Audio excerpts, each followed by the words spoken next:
World War I starts with literally horses and carriages and ends with tanks.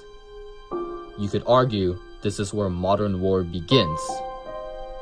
So when Germany and her troops arrived on the Western Front, instead of cavalry and firing lines, they brought with them one of the most brutal types of warfare in world history.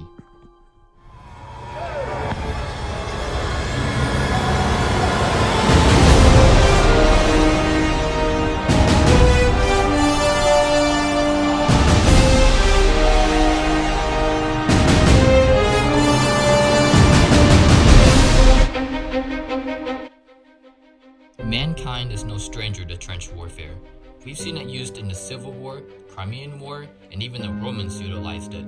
But it wasn't until World War I that we saw it being used on a global stage. What made World War I trench warfare so deadly was how widespread and improved it was. Reinforced concrete walls, longer and deeper trenches, more barbed wire. Both sides saw little advancement between 1914 and 1917. It's like everything along the Western Front was just halted. These soldiers were at the forefront of history, yet their conditions weren't exactly amazing. Mud, diseases, and irregular work schedules made life in the trenches a living hell. The usual artillery bombardment or offensive charges also didn't help to make it better. Both sides had it worse.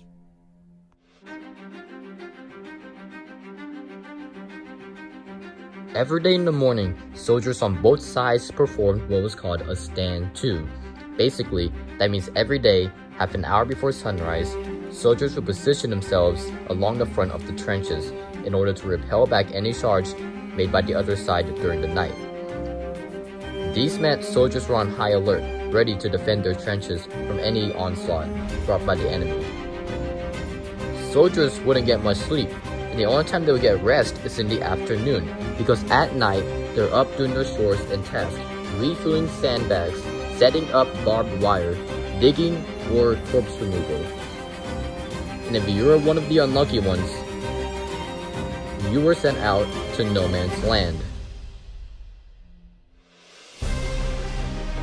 No Man's Land was the name of the area between German trenches and British and French trenches. Being in this area meant your chances of dying increased by 100-fold. Soldiers were often sent up here, usually just to spy on the enemy or to retrieve items and bodies. Sometimes, two parties from both sides would bump into each other. Their only option then was to duke it out in a fist fight, or just ignore each other and go their separate paths, because firing off your gun would mean a death sentence both for you and the other party.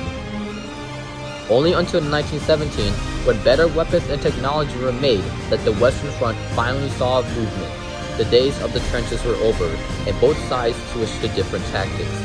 It's important to understand what happened to these men and what they went through, to ensure that this terrible period in history never repeats itself again.